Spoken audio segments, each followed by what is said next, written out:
Hello, everyone. Thank you so much for being here.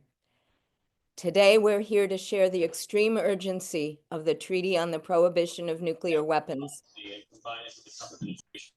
which entered into force with 50 ratifications on January 22nd, 2021. And Tara, if you can advance the slide.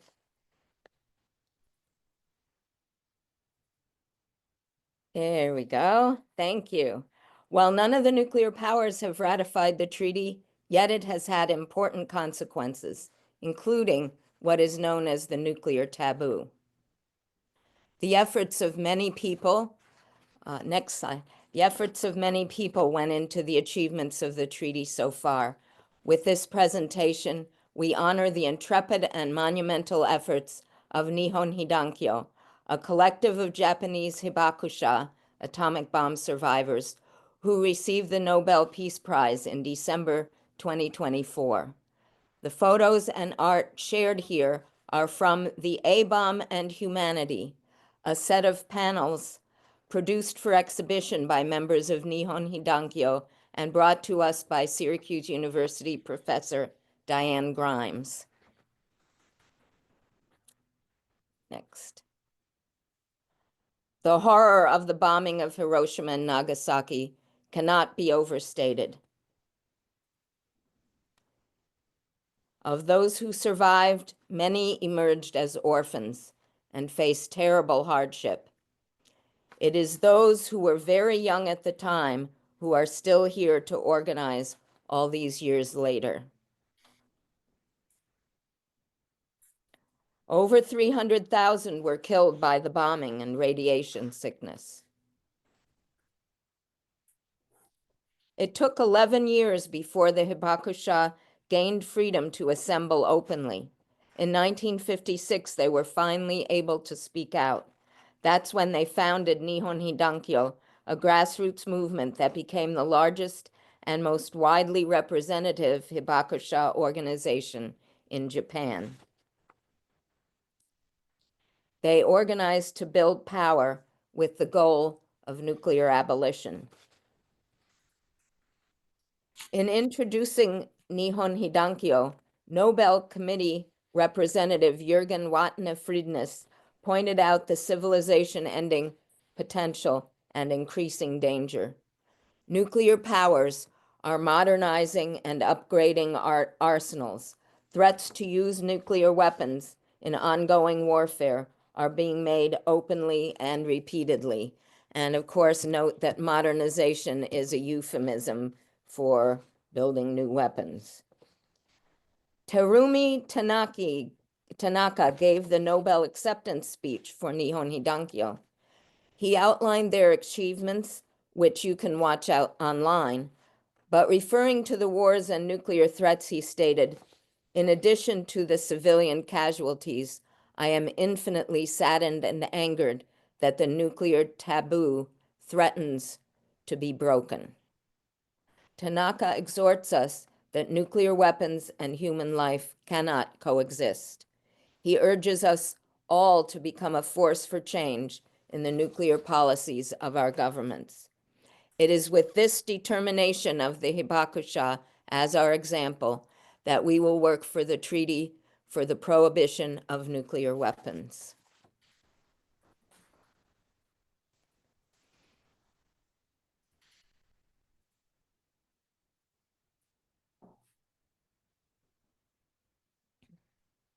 Great. Thank you so much, Diane, for opening us up with those great words. And welcome again, everyone who maybe has just joined us. My name is Emily Rubino. I'm Executive Director at Peace Action New York State, and I'm excited to be tonight's MC. Along with Diane, we have an incredible panel of speakers, including David Courtwright. Sorry, I'm trying to pin people and talk to them at the same time. Larry Whitner, and Rishi Gurudevan, who I'm going to highlight now. So each of our speakers has a topic they'll mainly be focusing on. They'll be speaking for about 8 minutes, and I'll try to keep us to time.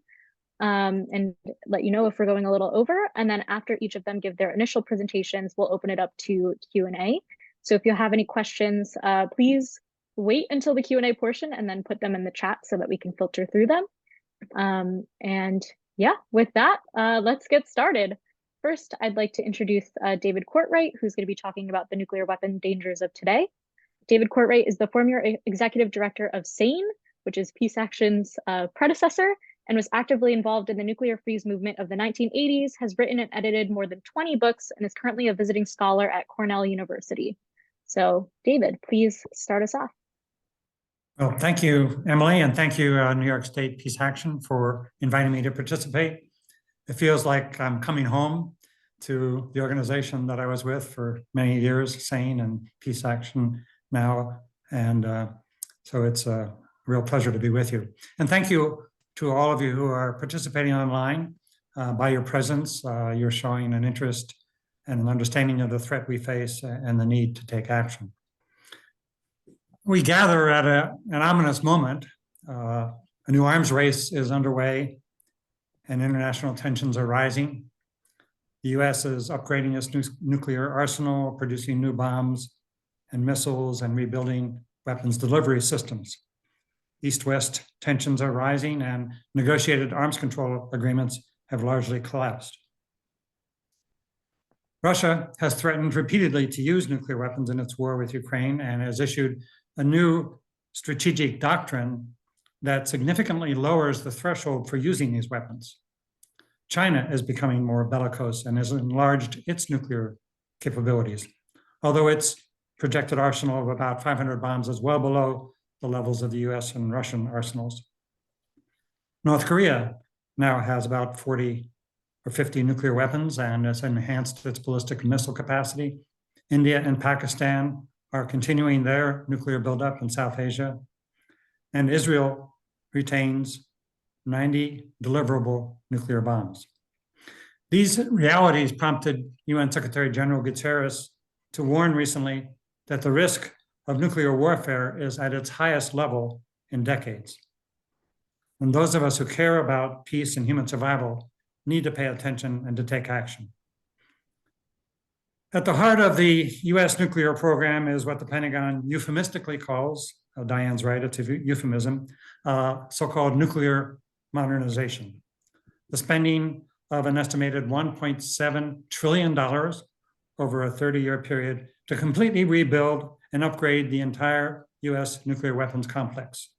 The program includes the new Sentinel land-based missile program, new ballistic missile submarines and their missiles, new aircraft and air-launched cruise missiles, a new nuclear-armed sea-launched cruise missile, and enormous new facilities to manufacture new nuclear bombs and plutonium components. The current nuclear upgrade is not merely a refurbishing of aging weapons, as the modernization narrative implies. It is a vast program for the reconstruction and enhancement of every element of the US nuclear arsenal. A wasteful diversion of taxpayer funds to create unnecessary weapons that will likely spark further arms buildups in Russia and China and increase the risk of nuclear war. The Sentinel is intended to replace the Cold War era Minuteman missiles, which previously carried 3 warheads. Under the 2011 New START agreement, that number was reduced to 1 warhead per missile. The Sentinel, however, is designed with the option of carrying 3 warheads if the New START treaty is not extended beyond its expiration date next year. Major aircraft programs are also in the works. The new B-21 strategic bomber will have the capacity to use both conventional and nuclear weapons. The Air Force is planning to build as many as 200 of these weapons at a cost per plane of $700 million, which is sure to rise. The construction of all these new ballistic missiles and aircraft systems will require additional nuclear warheads, new weapons, hundreds of them. And after a hiatus of nearly 30 years after the end of the Cold War, when no nuclear warheads were produced, the US is now back in the business of building nuclear bombs, big time. Major construction is underway at the Savannah River site in South Carolina and the Los Alamos National Laboratory in New Mexico. And the goal is to create the capacity for producing 80 plutonium pits and bombs every year. Both programs are massive in scale and are several years behind schedule and billions of dollars over budget. And all of these new nuclear bombs need to be tested. Republican members of Congress and former aides to Trump are pushing for a resumption of nuclear testing. The stated purpose, to increase preparedness for the use of these newly designed warheads. The renewal of testing would likely prompt Russia to resume testing and would accelerate the emerging nuclear arms race. It would also undo one of the signature achievements of the freeze movement. Years of grassroots pressure, civil disobedience, and lobbying in Congress from the mid-'80s to the early '90s convinced Congress to cut off funds for any further nuclear testing. It was a great success for our movement, although now it's in jeopardy. So it's a grim picture we see. The obstacles to peace advocacy seem insurmountable. Yet progress toward denuclearization is possible and has occurred in the past at similar moments of peril. 40 years ago, during a comparable period of rising arms spending and East-West tensions, at much higher levels of nuclear overkill, with a right-wing presidency that spoke of prevailing in a nuclear war, we mobilized a mass movement and history turned. Who could have imagined that the Berlin Wall would fall without a shot being fired, or that nuclear arsenals would be slashed by more than 80%?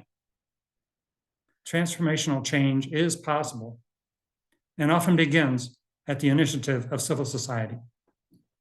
Gorbachev and Reagan signed the treaties that ended the Cold War, but the freeze movement and the disarmament campaigns of Europe and all over the world prepared the way. Massive citizen pressure changed the climate of opinion and made support for arms reduction politically possible and then politically popular. The resulting policy change went beyond a freeze to a dramatic reversal of the arms race. As Pam Solo wrote, the freeze movement was a dazzling success at raising public awareness and setting the terms of debate. That victory ended the Cold War and led to a global sigh of relief. Fear of nuclear holocausts receded from our consciousness. We stopped worrying about the bomb. Now we are in a very different era, facing new, more complicated and dangerous nuclear threats. In responding to the present peril, we can and must draw inspiration and lessons from the experiences of the past. We know that movements can succeed if they articulate clear, focused, and achievable demands and deliver messages that are understandable and likely to attract public support. Effective framing and digital communications are essential. The power of movements depends on the ability to mobilize mass participation at the grassroots level and nationally.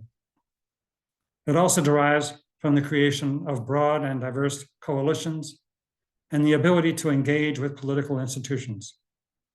The combination of these factors and wise strategies can create change. The most important thing is the need to take action in the streets, well, when it gets a little bit warmer, and at our schools and religious institutions. And I'll close by saying that we need to confront our elected representatives with a clear message. We don't want more nuclear weapons, no use, no more, no testing. Thank you. Great. Thank you so much, David, for opening us up with that.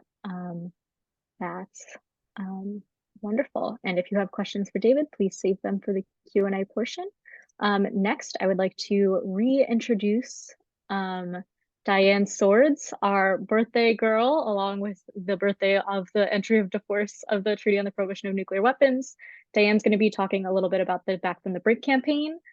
For those who don't know her, she's a longtime anti-nuclear activist organizing public education, legislative, and divestment campaigns nationally with the Back from the Brink campaign, as well as with Peace Action New York State and the Syracuse Peace Council. So please, Diane. Thank you. I guess there's no better way to share my birthday than with the Treaty for the Prohibition of nuclear weapons. Seems totally appropriate. So I just want to thank everybody who's here to resist nuclear annihilation. Certainly my fellow panel members, the Peace Action Support Team, and all of you attending for being willing to look at this alarming issue. And thank you, David, for telling it like it is. I continue to work for nuclear abolition because, as David tells us, and you may hear from Larry, and certainly would hear from his books, the peace movement has been effective in these endeavors.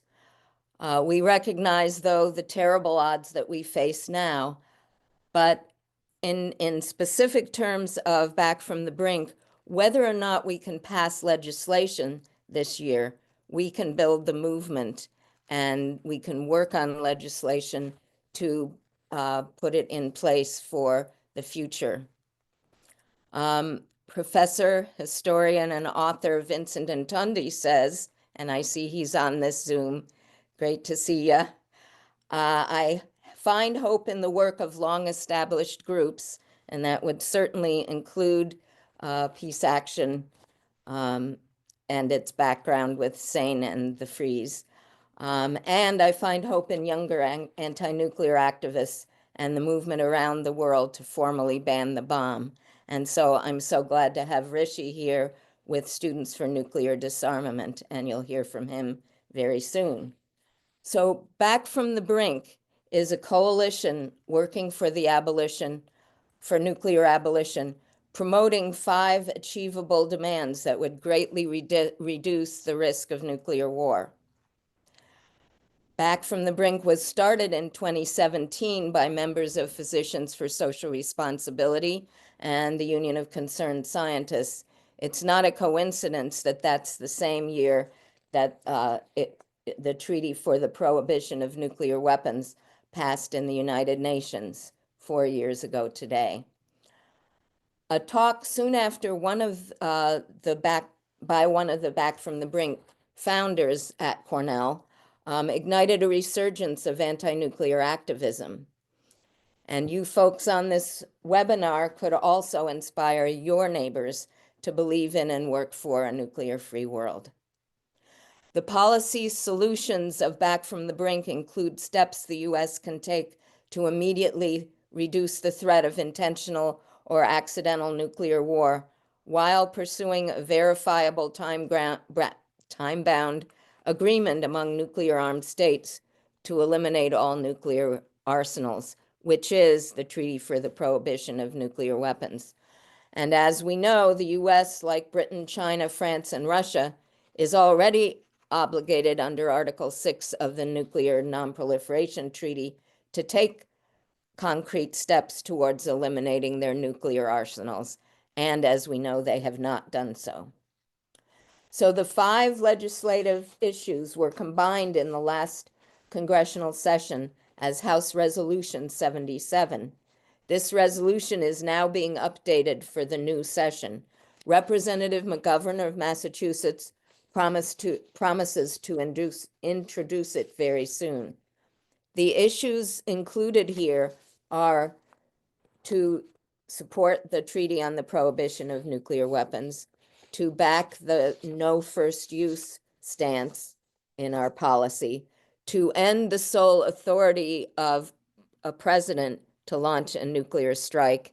And I feel chills as I even say that, to end the sole authority of end the sole authority to take weapons off hair trigger alert and to stop the expenditures for new weapons.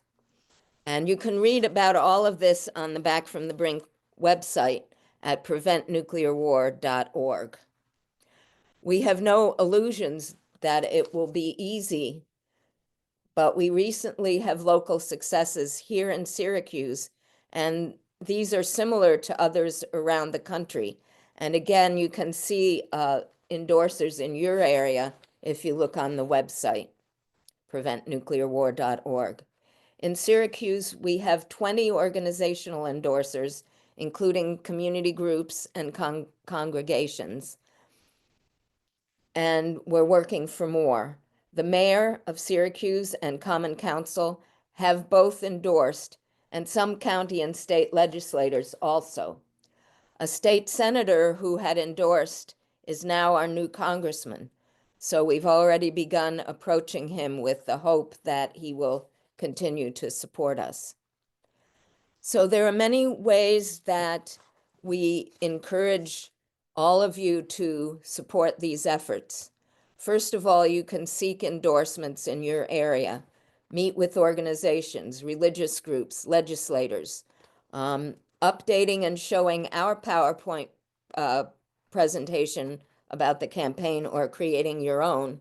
If you're interested in adapting ours to use for your area, you can contact us through info@peacecouncil.net and put nuclear in the subject line.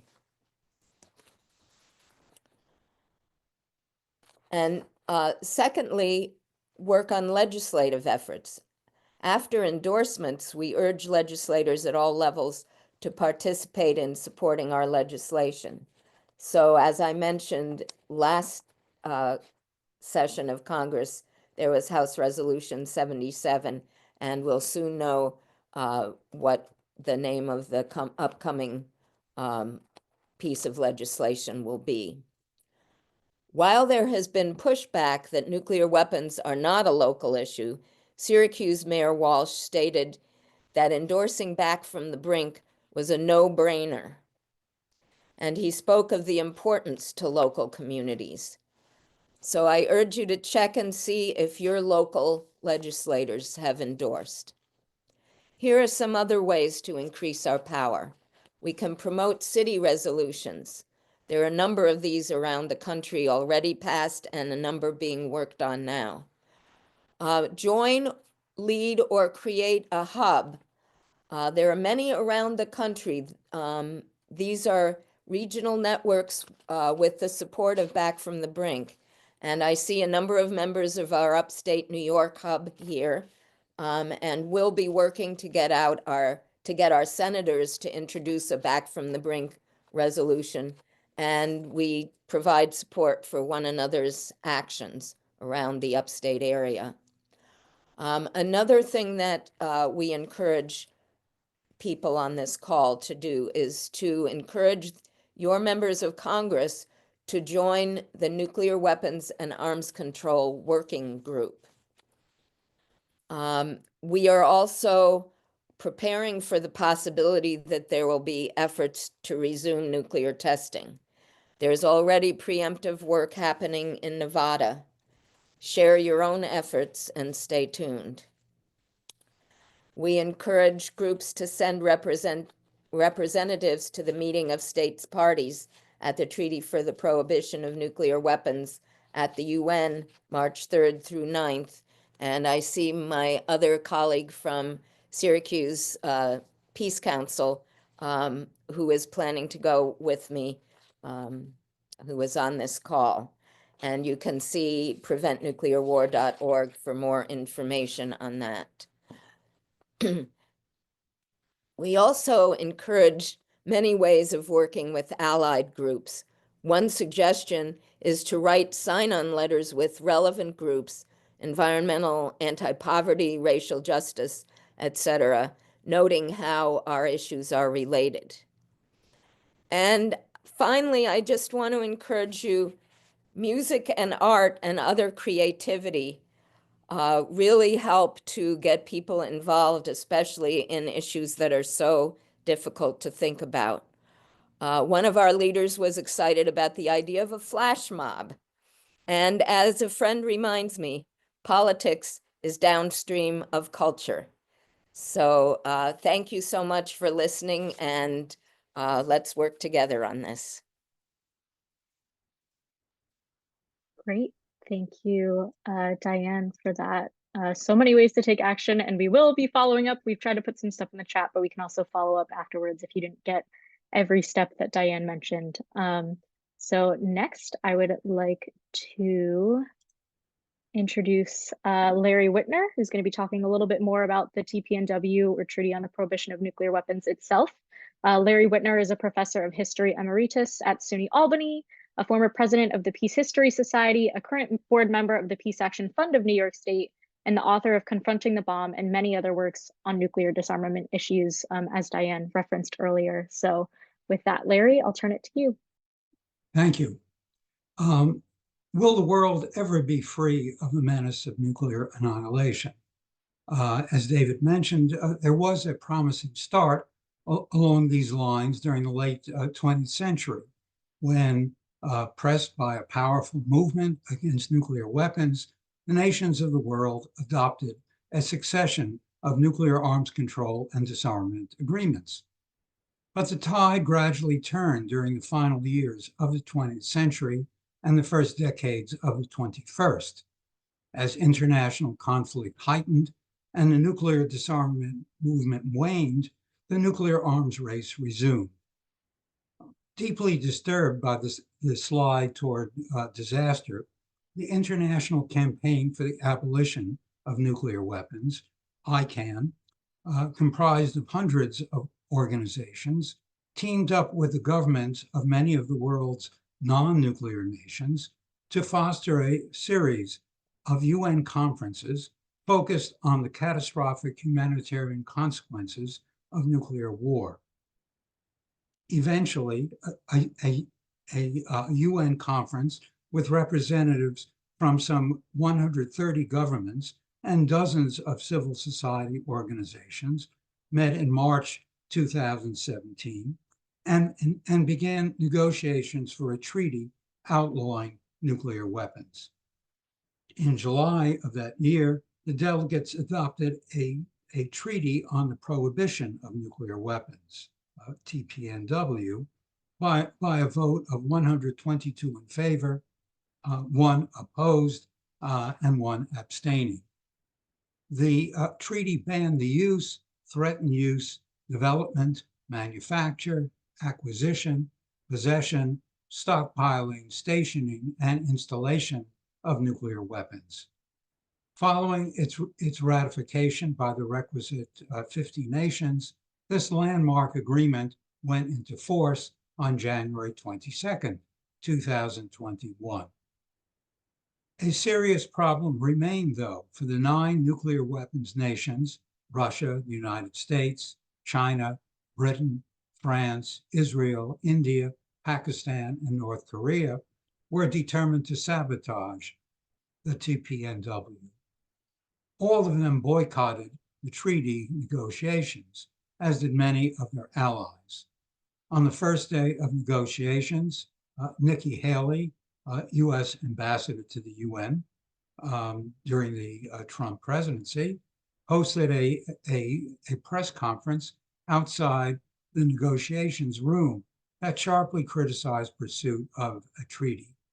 As the treaty neared the necessary ratifications for implementation, the Trump administration urged nations to rescind their ratifications. Meanwhile, at international gatherings, the governments of China, France, Russia, Britain, and the United States issued joint statements disparaging the TPNW, the Treaty on the Prohibition of Nuclear Weapons. Most tellingly, none of the nuclear powers signed or ratified the treaty. This rejectionist stance meant that although the treaty had a symbolic significance, the nuclear powers snubbing the international agreement would continue their nuclear buildups as they prepared for nuclear war. Even so, public agitation for the TPNW was far from dead. Although the campaign to ban nuclear weapons didn't blossom into an enormous mass movement, as there had been during the 1980s, it had sufficient strength to press the issue. ICAN, which won the 2017 Nobel Peace Prize for its treaty leadership, launched a cities appeal that led hundreds of cities, local and regional bodies all over the world to speak out in support of the TPNW. They included Hiroshima and Nagasaki, as well as Berlin, Paris, Sydney, Oslo, Geneva, Washington, D.C., Los Angeles, and New York City. In 2024, ICANN's campaign continued to advance. In Switzerland, it launched an alliance of organizations to establish a popular vote on joining the TPNW. Gathering momentum, its cities appeal reached over 100 cities each in Spain and in Italy, including Rome. Campaigners from around the world engaged in a week of action, sponsoring rallies, signature drives, teach-ins, social media collaborations, webinars, protests at banks, and media campaigns. ICANN published a report on the annual $91.4 billion in nuclear weapons spending by the nuclear powers, generating news coverage in some of the major communications media of the rejectionist nations, including ABC, NBC, Washington Post, NPR, The Guardian, The Times, Radio France, Le Figaro, and BFM TV. In the United States, the campaign made some small but significant progress. In April 2019, Representatives James McGovern and Earl Blumenauer introduced a House resolution calling for the United States to embrace the goals and provisions of the TPNW. Furthermore, when the U.S. Conference of Mayors, representing 1,400 U.S. cities, met in August 2021, the gathering unanimously passed a resolution praising the treaty. In December of that year, the New York City Council adopted a resolution instructing the city comptroller to remove investments by the city's $250 billion pension fund in companies producing or maintaining nuclear weapons. And in January 2023, McGovern introduced another House resolution to embrace the goals and provisions of the TPNW. By 2024, it had 44 co-sponsors. And as Diane has just mentioned, a new version is being introduced in the new Congress. Opinion surveys found a high level of support for the TPNW in numerous countries that had resisted signing it, including Finland, 84% support, Australia, 79%, Sweden, 79%, Norway, 78%, Japan, 75%, Italy, 70%, Germany, 68%, France, 67%, the United States, 65%, and Belgium, 64%. Meanwhile, nations continue to join the TPNW. As of today, 94 countries, half the nations of the world, have signed the treaty, and 73 have followed up thus far by ratifying it. Yet the nuclear powers are still not among them, for they remain stubbornly committed to maintaining their nuclear arsenals and opposing the treaty. And while they remain outside the TPNW, the treaty will not end the nuclear menace. Given the weapons obsession of a small group of nations, including our own, the short-term prospect for an effective ban on nuclear weapons is bleak. But longer term, the revival of a massive anti-nuclear movement, combined with pressure from an empowered United Nations, could bring the nuclear holdouts into the treaty and thereby avert nuclear catastrophe. Thank you. Great, thank you, Larry, for that great overview. Next, last of our speakers, but certainly not least, is Rishi Gurudevan, or Daven, Rishi is the founder of Students for Nuclear Disarmament, which is a national nonpartisan 501c3 dedicated to raising awareness among Gen Z about nuclear war. And he's also a senior at Phillips Exeter Academy. So Rishi, please. Thank you so much for that intro, Emily, and thank you so much to my fellow panelists. There's been so much, empowering stuff said, and it really fills me with hope that all of you are on this call right now. Like someone like Professor Corbett, I think, said previously, your very presence being here is proof that people can sort of care about this work. So as Emily mentioned, I'm a senior in high school. I'm 17 years old. And I'm the founder of Students for Nuclear Disarmament. And I want to tell you a little bit today about how I came to be involved in this work, what made me care about nuclear weapons in the first place, to sort of like present a model for how we can get more young people to care about nuclear weapons, and then talk about a little bit about what Students for Nuclear Disarmament does, and how you can help us out. So 2 years ago, I didn't care about nuclear weapons. I'll be completely honest. I had no idea about the sort of risks and how close we are to the brink of nuclear war. I dabbled in high school debate as a freshman. I don't really do it anymore. But nuclear war is often seen as the worst impact of any sort of terrible thing happening. The worst thing that can happen due to a sequence of events, you logically link the chain to nuclear war, and it's just portrayed as that is the worst thing that can happen.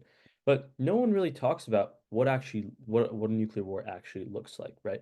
The scale of destruction, the scale of humanitarian suffering, and not only the destruction from the blasts themselves, but the impacts on global supply chains, the causing of nuclear famine, the potential for nuclear winter, and things like that. This destruction is never realized for people. And I think that's a big reason why my generation, especially, has fallen under a false sense of security. So about a year and a half ago, almost 2 years now, a speaker from the back from the Brink Campaign, one of the co-founders, came to my high school and gave a talk about. He's a doctor, and he gave a talk about the medical consequences of nuclear war. Um, to put it simply, it was horrifying. It was a horrifying 45 minutes to sit through. It was really scary. I, felt my heart, as Diane said, she shivers when she hears some of this stuff. My reaction is exactly the same.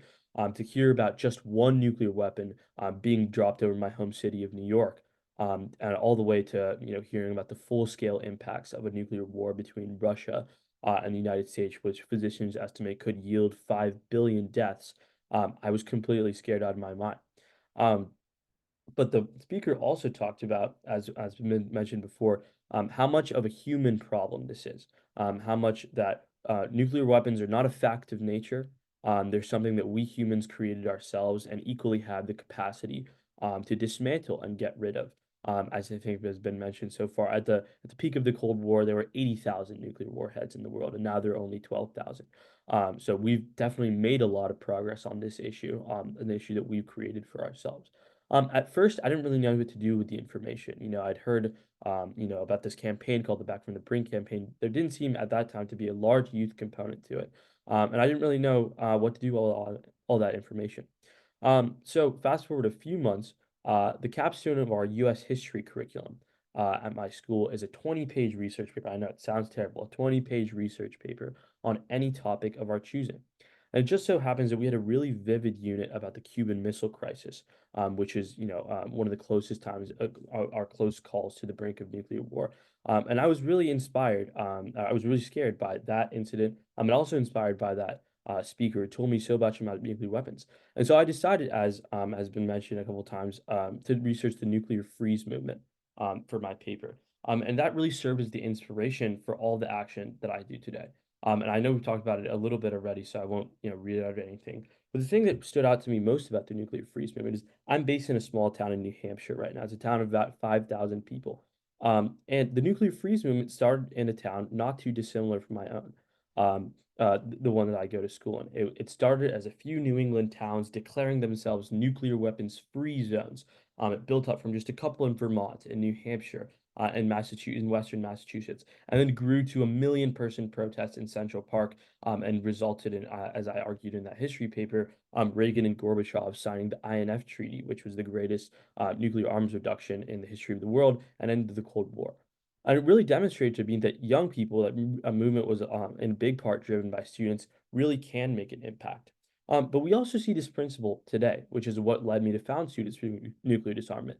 Young people have had an impact on massive social movements throughout history. From the Civil Rights Movement, Martin Luther King Day was earlier this week. The Civil Rights Movement was driven by students and young people marching to make a change. All the way fast forward to today, people like Greta Thunberg that we've seen in the news have transformed the climate movement from somewhat of a fringe, um, idea to something that policymakers take seriously. And we saw historical investments in climate infrastructure in the previous administration. All that to say is that I really did believe at this point that young people did have a role to play in preventing nuclear war. And so, together with a few friends, I decided to found Students for Nuclear Disarmament, a national nonpartisan organization dedicated to raising awareness among my generation who hasn't lived through Hiroshima, Nagasaki, the Cuban Missile Crisis, or really any of the Cold War at all. We're not aware about the issue largely. So raising awareness among my generation about the nuclear threat, but not only that, providing a mechanism for us to take action and encourage the US government to pursue a set of common sense nuclear weapons policies. And in coordination with the Back from the Brink campaign, we've had immense success. It started as just a club at my high school, and then I got in contact with someone in California, and we've grown all the way to a network of 12 states, chapters in 12 at colleges and high schools and colleges in 12 states. And it's really filled me with optimism that young people really can care about this issue if we try. So we do this through our organizing looks like takes shape in a bunch of ways. Our high school clubs bring speakers like my illustrious colleagues on this panel to talk about issues among to students, just like the man who talked to me originally, and raise awareness among them. We started a bunch of petitions, getting high school students to sign on, asking their congressmen to sign on to the Back from the Brink campaign. We had an entirely student-run effort in the city of Burbank, California last year, 2 years ago, sorry, which was a city of over 100,000 people. That resulted in the mayor of that city issuing a proclamation in support of nuclear abolition, completely run by high school students. And lucky for us, people are actually starting to pay attention to what we're doing. It was really exciting this past week when the New York Times reached out to us and did an interview with a few of our members. They're writing an article now to follow up to their Back at the Brink series on nuclear weapons and the next generation. So not only have young people started to, wake up to this threat, but people have started to wake up to the fact that we are a force for change. So in terms of our goals for this coming year, we have a sort of numerical goal of 20 active chapters for high schools and colleges across the country. We're sitting at about 15 active and semi-active ones right now. But more importantly, we want to make significant progress on inserting nuclear weapons into the political zeitgeist again among young people like it was in the 1980s. The biggest issue right now is that people don't talk about nukes. I had no idea about this issue until someone came and told me. And we want to change that, and we're making progress on that every week. But most importantly, we want people to not lose hope, especially with a new administration coming in, which has a very pro-nuclear weapons posture. Like Professor Whitner and Diane and Professor Courtwright said, the nuclear freeze movement originated in a conservative Republican administration, which was very pro-defense in its first term. And after a bunch of activists gathered together and said, we want to change this, changed their minds. So that's a bunch of our goals and sort of our operations.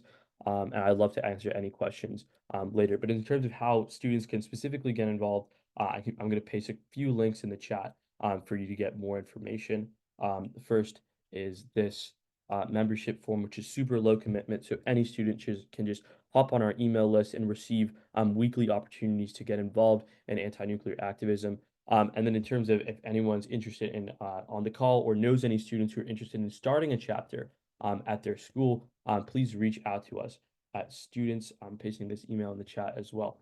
We recently hired a part-time outreach director who's really coordinating our outreach on a larger scale, and really excited to do to talk to any young people or any not young people who are interested in connecting us with young people to grow our movement. So thank you so much, and I think it's Q&A time.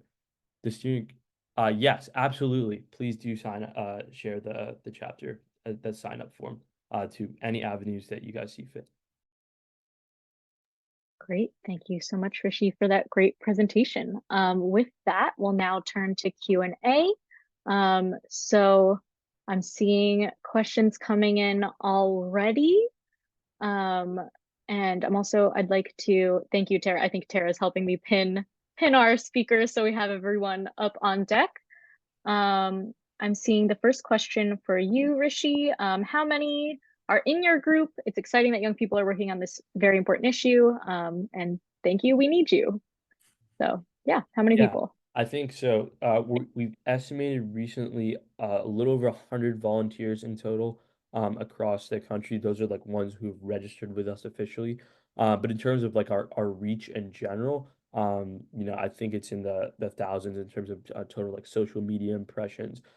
People who have attended our events similar to these. But in terms of active like volunteers who are actively organizing, it's a little over in the 3 digits, I think.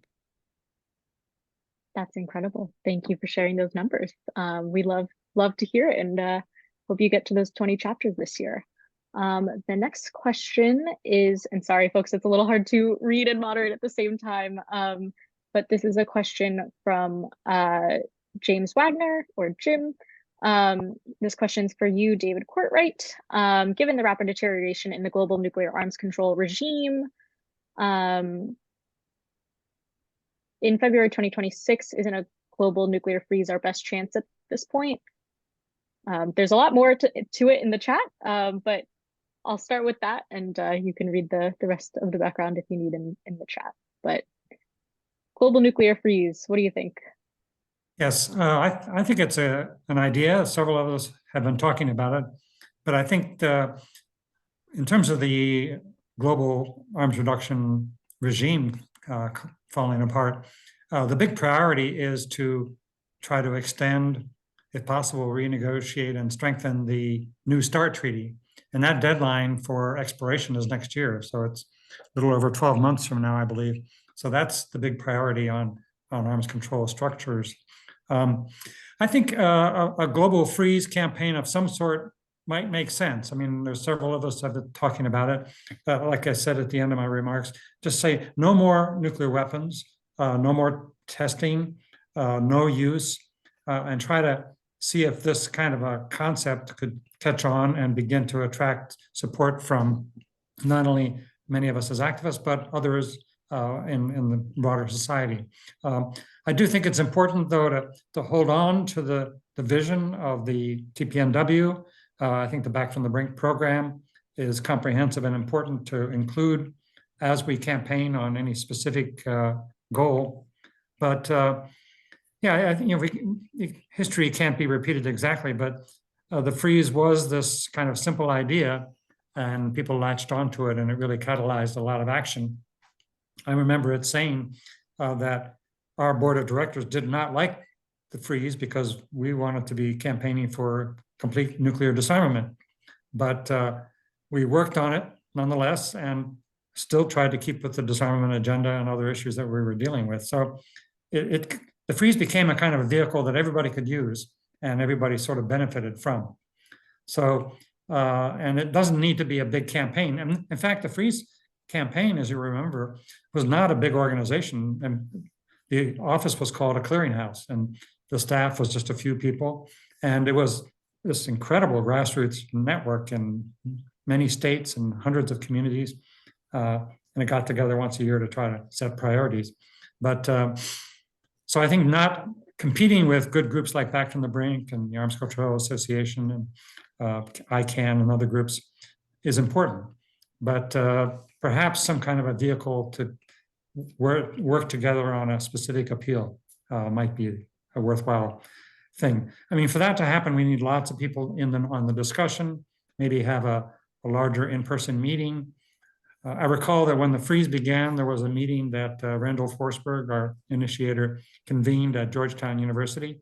And to everyone's surprise, hundreds of people came, and the decision was made, well, let's launch this campaign. It was already beginning, but took off organizationally after that.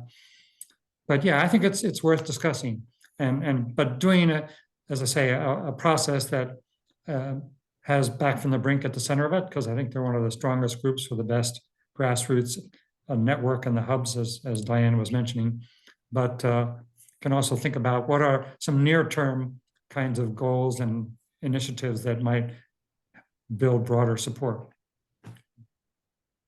Great, thanks, David. There was also an earlier question, I'm not sure if you or Larry wants to answer it, about North Korea and how close you think North Korea is to developing a bomb. Well, I can say that North Korea has developed the bomb, and it has the missiles to carry it. I believe the question in the chat though referred to the H bomb, and I'm not quite sure how to answer that one. David, do you have an answer to that? I don't know. I haven't heard of that. I doubt that it's near-term horizon for the North Koreans, but the fact that they have 50 already and ballistic missiles to deliver them is scary enough. So, Yes, agreed. Any amount is alarming, for sure. Rishi, we're getting a ton of questions, comments, mentions of support for different ways you might be able to engage students, other ways we might be able to get young people involved. Can we talk to student governments? Do you want to talk a little bit more about what your outreach looks like and speak to some of this? Yeah, so in terms of yeah, that's actually a really wonderful idea in terms of the student government. So we actually tried that at my school and it didn't pass, unfortunately. And we're going to try again in March or soon. But basically we had this idea to sort of the back from the Brink model is built around local, state, and federal governments. And why can't we extend that principle to student governments? Fortunately, since I go to a private school right now, and there's they're incorporated as a nonprofit, so they can't take political stances. So they found some bureaucratic way essentially to not let us do it. And so but we're gonna try again, but sort of make it more symbolic and less overtly political. But in terms of that specific law, which guarantees the right to assemble, I think that's actually I didn't know about that law, but I think working with schools in New York State to do that would be a really wonderful idea. In terms of how to get young people involved, I think interfacing with educational environments as much as possible, especially through teachers, like professors at universities, and high school teachers and even middle school teachers. The person that sort of nurtured my passion for this the most was my history teacher, who sort of read through my drafts of my paper about the freeze movement and talked to, was willing to sort of have those conversations with me. And I think especially when teachers discuss the bombings of Hiroshima and Nagasaki in history class, allowing sort of discussion to be cultivated around, was that really the right decision? There's oftentimes a narrative crafted in the U.S. That's pushed upon students that was the right call. We saved American lives. That's the end of the discussion. But allowing that room for students to really wonder, is this the right decision? What were the ramifications for today? That we were even willing to do all that. So teachers nurturing that sort of thought in the classroom, and then also providing the opportunities for action, which we started collaborating with several teachers and professors, I think is a great win. And in terms of school history classes, yeah, I think that's a great idea. I probably could zoom into a few of them, but there's also, I'm not the only one. There's a bunch of other students and people on board with us. So definitely if you have an idea to follow up on that, please reach out to us. That'd be great. And I think we can get some follow-up info in Emily's email to all the attendees later. But thanks for all the questions. Great, thanks, Rishi. That's really helpful. The next question is from Joanne Robinson, and it has to do with the TPNW signatories and asking why is it that the wealthiest nations refuse to sign the treaty, and it's the Black and Brown nations that are not afraid to support nuclear abolition. I have my theories on this, but wondering what you all think. Shall I Larry. respond to that? Yeah. Basically, nuclear weapons are a means of exerting power. Weapons are, generally speaking, and great powers in the past have looked forward to getting the most devastating, most effective weapons available. So that it's not surprising that the major nations in the Security Council, the Big Five, have developed nuclear weapons fairly quickly as compared to the rest of the world. But other nations followed them, including Israel and India, another rising nation, and Pakistan rivaling India and in conflict with India, and North Korea has been in a state of war or confrontation ever since the Korean War. So the weapons are a means of exerting power. And in a way, it's not surprising that the smaller nations and non-nuclear nations have said, we don't want that sort of thing. We want the big guys, the big powers to get rid of their nuclear weapons. The solution they went for back during the nuclear non-proliferation treaty was that they'd be happy not to develop nuclear weapons if the great powers got rid of theirs. So you would have equality on that basis. But there are powers that don't want equality. They like being the big gun on the block.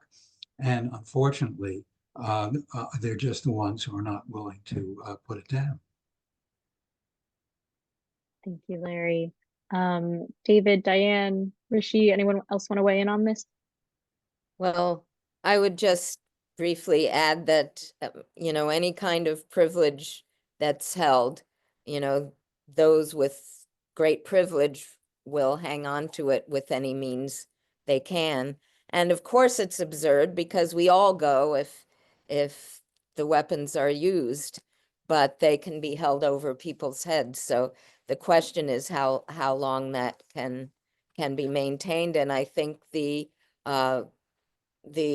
less powerful countries that Joanne refers to are taking a stand that can make a difference. And I think we need to be focusing on the logic there, that no one can survive with these weapons.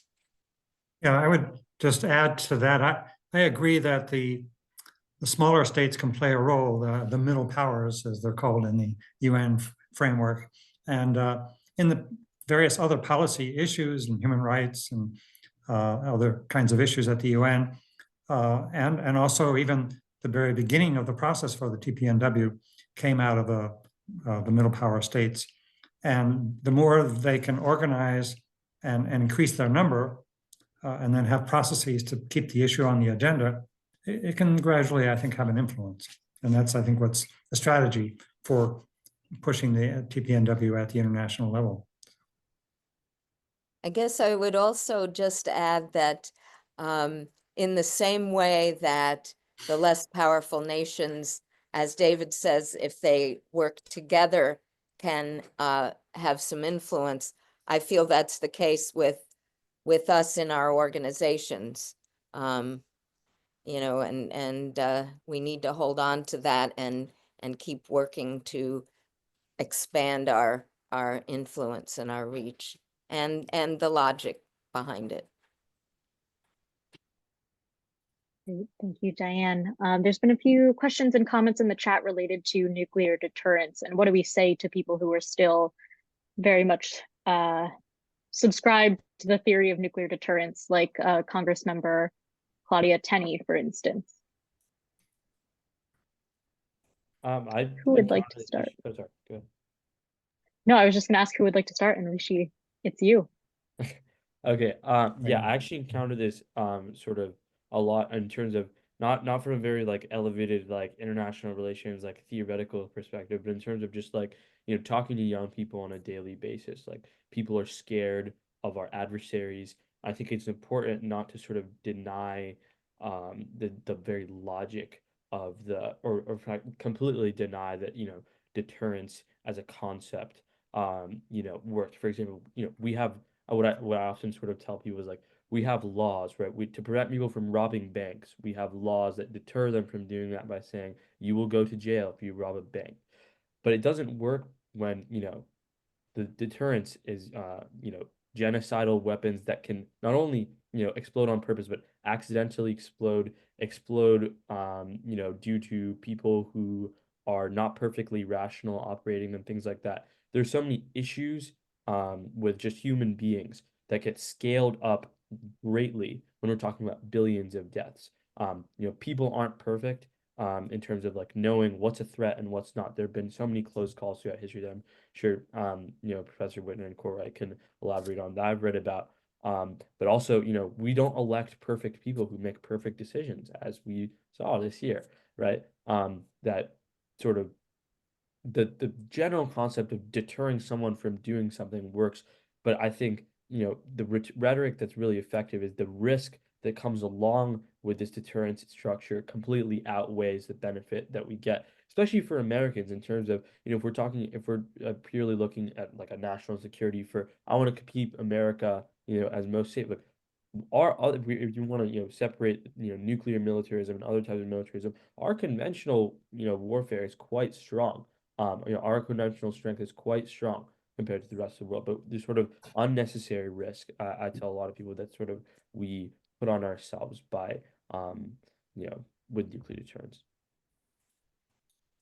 Yeah, I could jump in with some thoughts here. I think deterrence is the doctrine. It's really like a religious faith. If you look at the way the national security institutions address this and the way it's discussed in Washington, and the constant line is that, well, this is essential for keeping the peace. But of course, deterrence has not kept the peace. There have been many wars, the terrible war going on in Ukraine right now. And it's not a strategy that can guarantee peace, and quite the contrary. And I think, as Rishi mentioned, the incredible risk factor that our security is hanging by a thread of, depending on the infallibility of human beings. Robert McNamara used to say the combination of human infallibility and the presence of nuclear weapons means inevitable disaster. And that alone should be enough to convince people.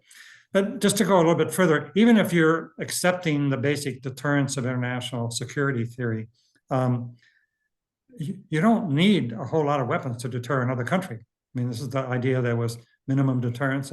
Whatever the number is, 50, 100 weapons is certainly enough to convince Russia or anyone else who might contemplate a preemptive nuclear strike that there's a reactive force that could be a consequence. The US policy has been to match the numbers, and these treaties actually, unfortunately, reinforce that framework of thinking.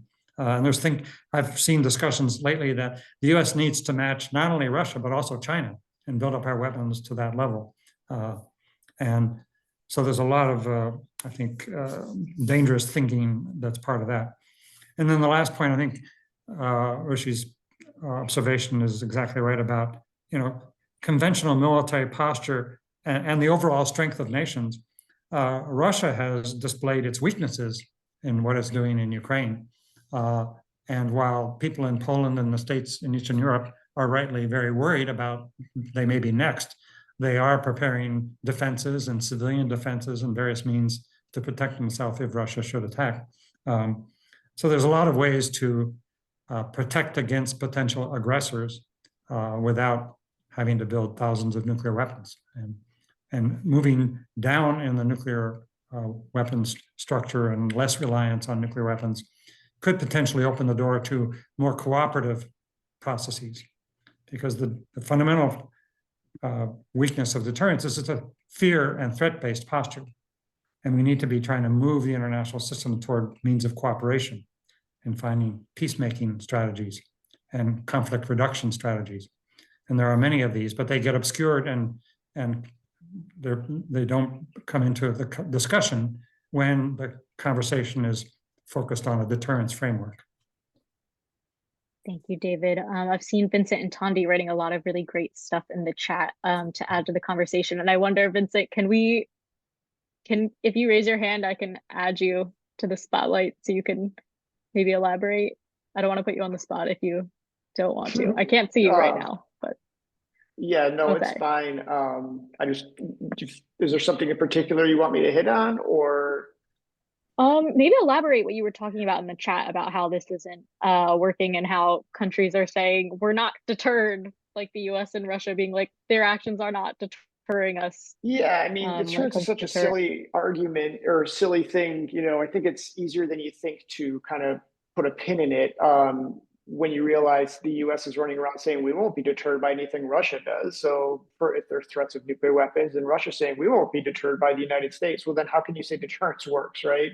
If deterrence worked, then if Ukraine was truly deterred by Russia using nuclear weapons or threatening to use them, then they wouldn't fought back. If Palestinians were truly, deterred by Israel saying they're going to use nuclear weapons in Gaza, they wouldn't be trying to defend themselves. So the idea that deterrence working is silly, and as others have pointed out, doesn't work. I think some of the things, with the NPT is there's this, for me, if you look at the NPT, if we're looking at, say, building a house, I look at NPT as the cornerstone, right?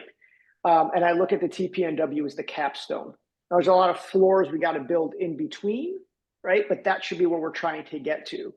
And right now, the sacred thing of the NPT is Article 6, and it's not working, right? We're not seeing nuclear powers in good faith try to disarm. So the idea that we're just going to try to strengthen NPT only, or that we're, go to these RevCons, we go to these review conferences at the UN, and we can't get a consensus agreement because the last second Russia blows the whole thing up because it has, one line on Ukraine. It's, we have to say, okay, is the TPNW the logical next step here?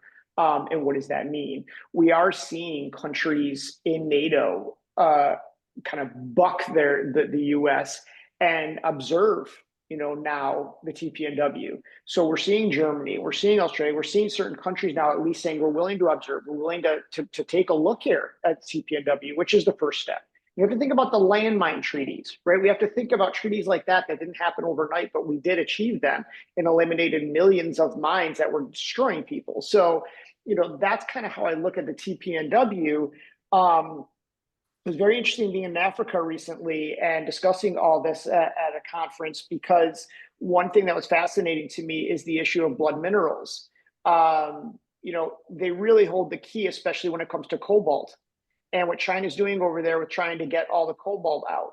So if you could, if African nations, especially in the Congo, are willing to use that cobalt as leverage, I mean, goodbye cell phones, goodbye lithium batteries, goodbye EV car. All of that goes away without that cobalt and those minerals from Africa. So they do have an enormous leverage there. The problem is the governments in a lot of these African nations are getting so filthy rich off being, cutting deals with the Chinese. And so they're looking at that as their main economy. So they're not as willing to, but it is something to look at. And the last thing I'll say, because this is, there's certainly so many others that want to get in here, is I've heard a lot of talk about reaching out to Congress and, certainly yes, but I think it would be better to strategize who we're reaching out to. So we have the McGoverns already. You have the kind of usual suspects that are going to go along with us on this stuff, right? But perhaps go back to what Diane said about everybody working together. Perhaps we need is a concerted effort from Rishi's group, from all our groups here, from other groups that are not on this call, to say, let's focus on one caucus, be realistic with what we're dealing with. One caucus. Is it the Progressive Caucus? Is it the Congressional Black Caucus like in the 80s? One caucus.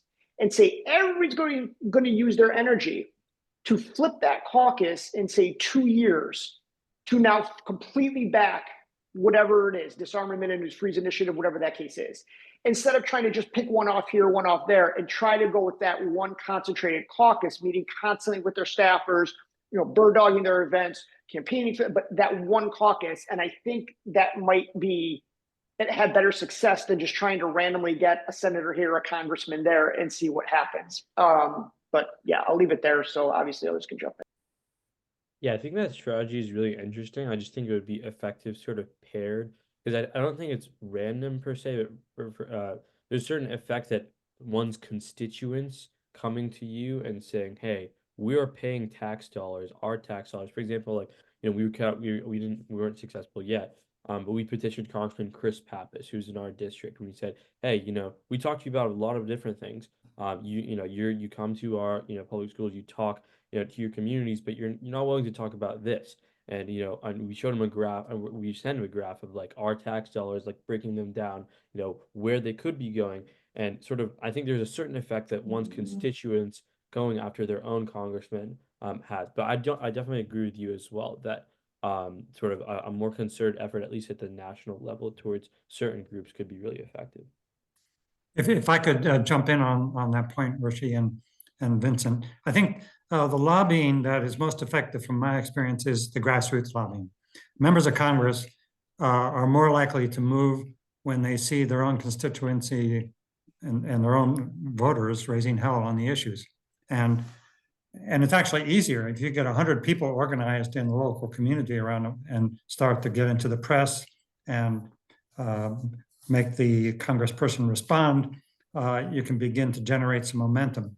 And if we could do that then in a coordinated fashion in dozens of districts, eventually would need to be in hundreds of districts, but start more realistically, even a dozen or more districts where you could find the key members of Congress who need to be moved, and then go to those communities and find 100 or 200 people who are supportive of our agenda, and then organize actions and then do effective media with that.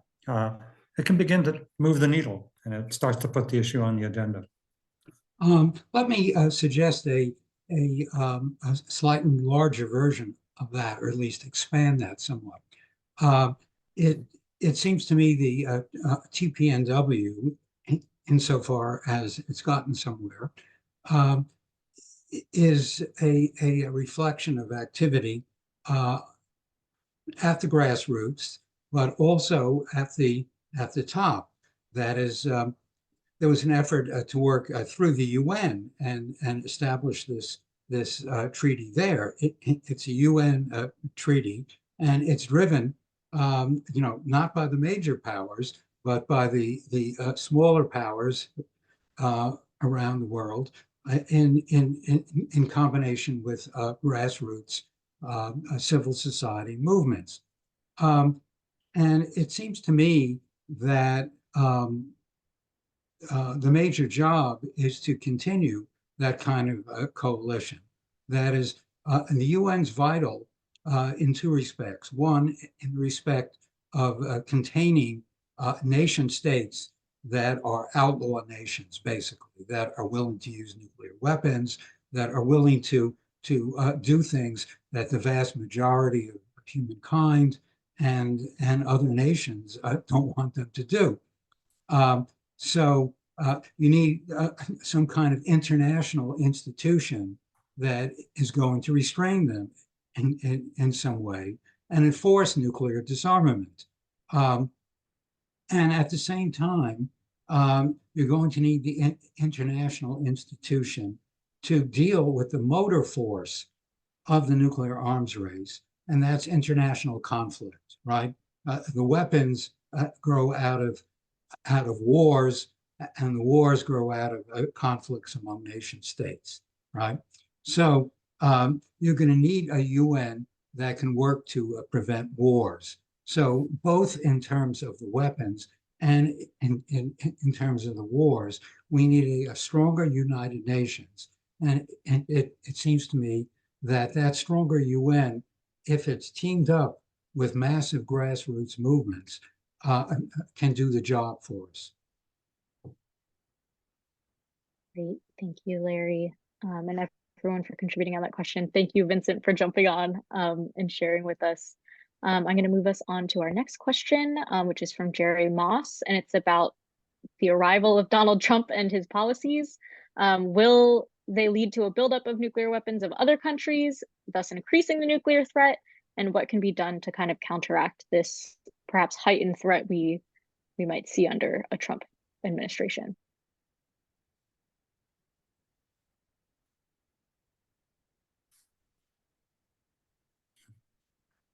Who would like to start us on that one?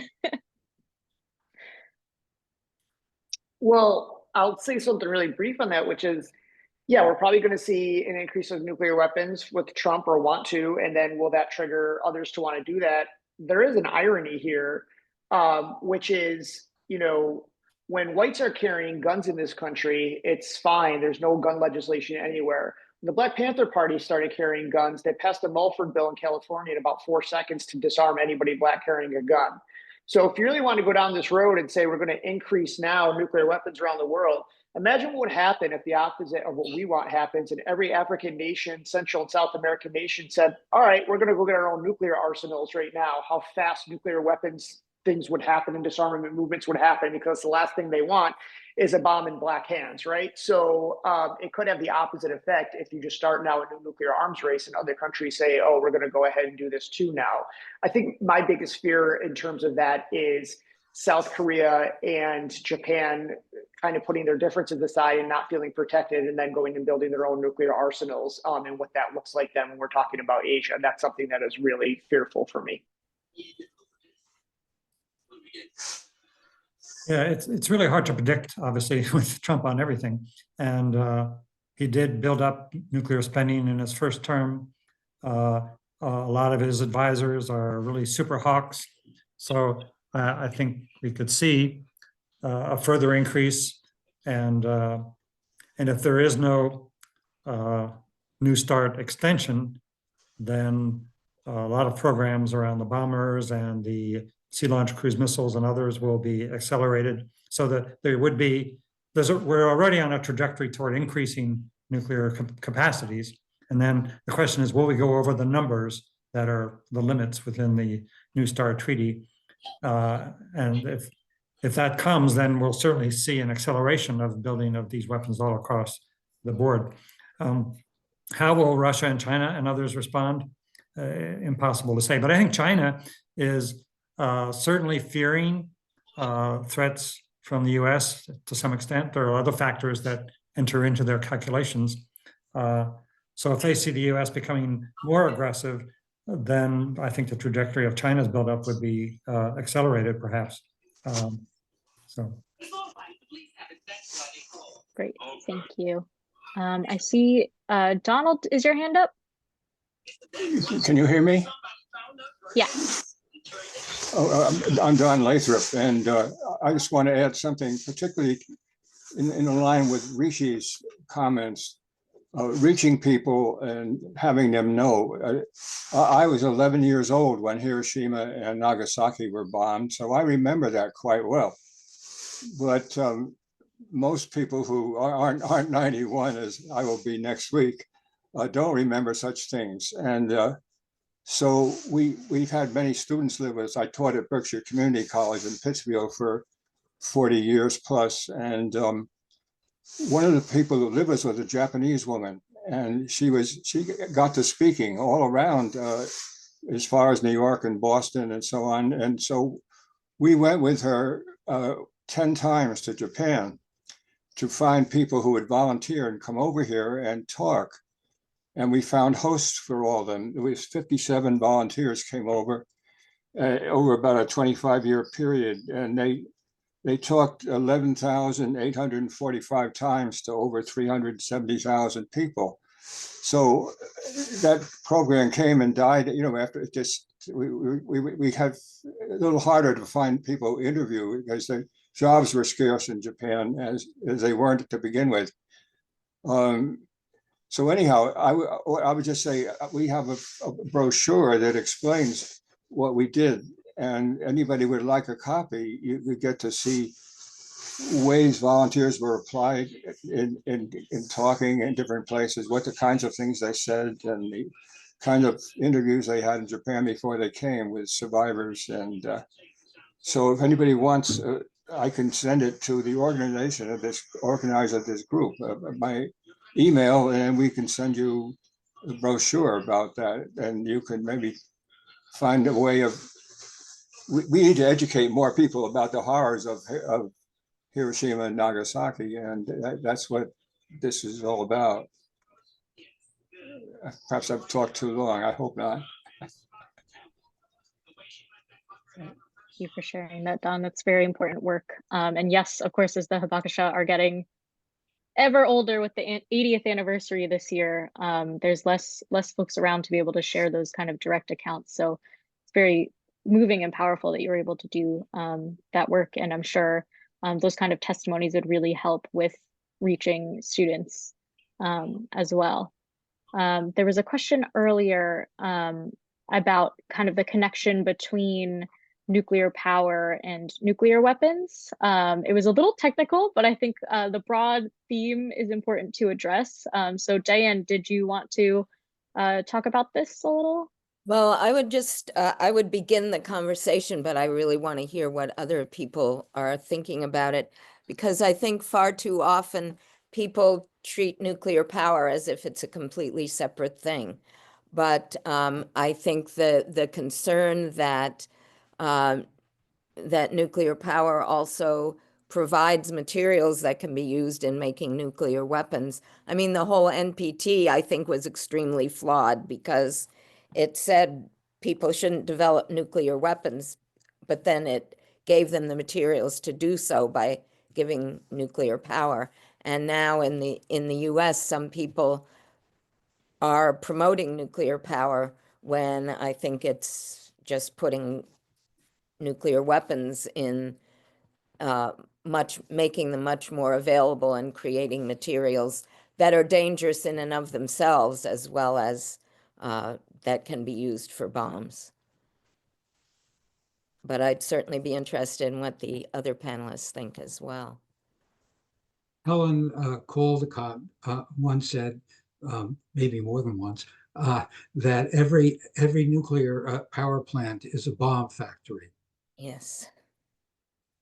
Yeah, Yes. that's basically true. And, you know, Congress member now, Senator Ed Markey, always made a strong emphasis on nuclear power having this fundamental flaw, providing a pathway to nuclear weapons capacity.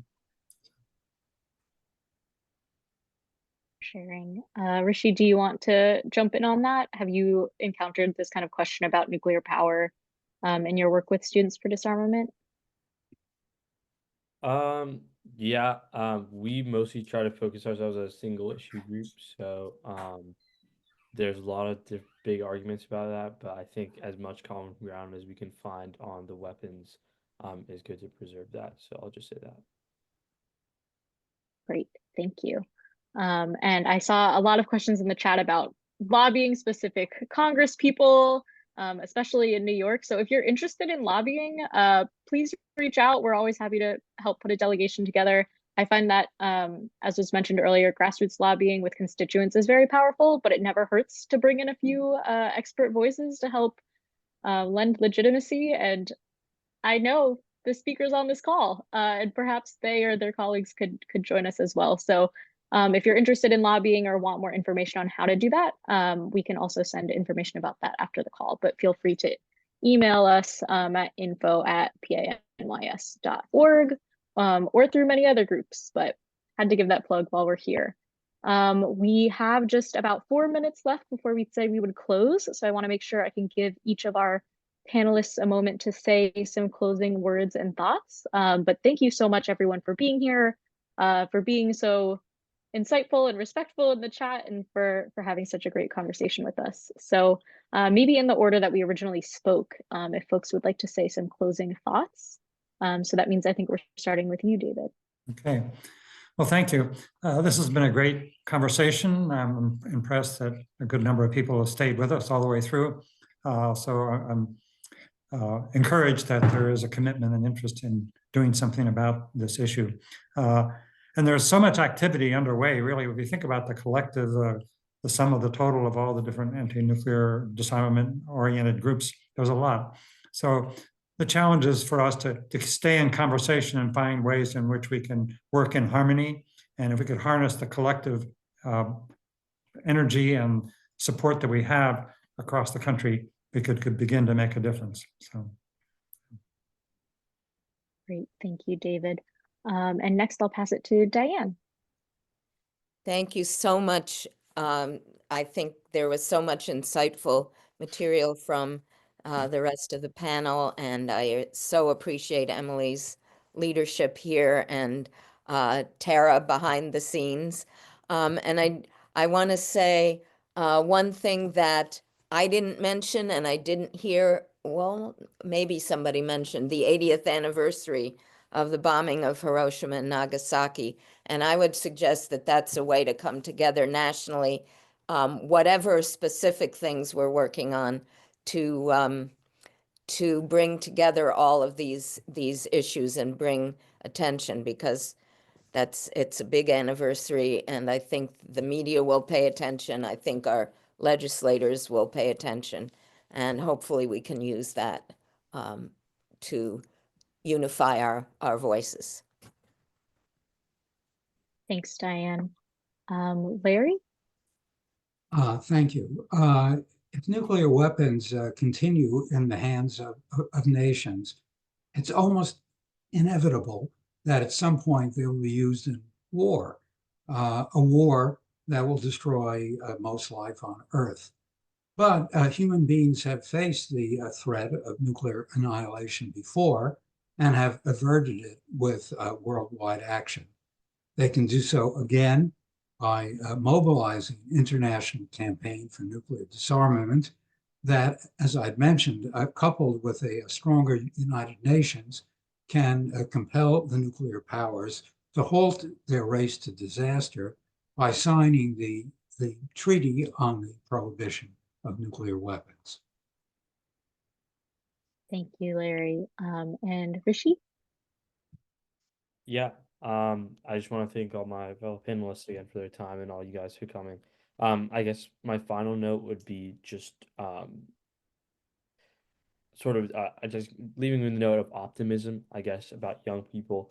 I think sort of oftentimes there's a little bit of frustration in this movement that young people, don't care that, since we haven't lived through, any of the media coverage of this sort of issue that, we can't hear. And I just want to emphasize that that's really not true.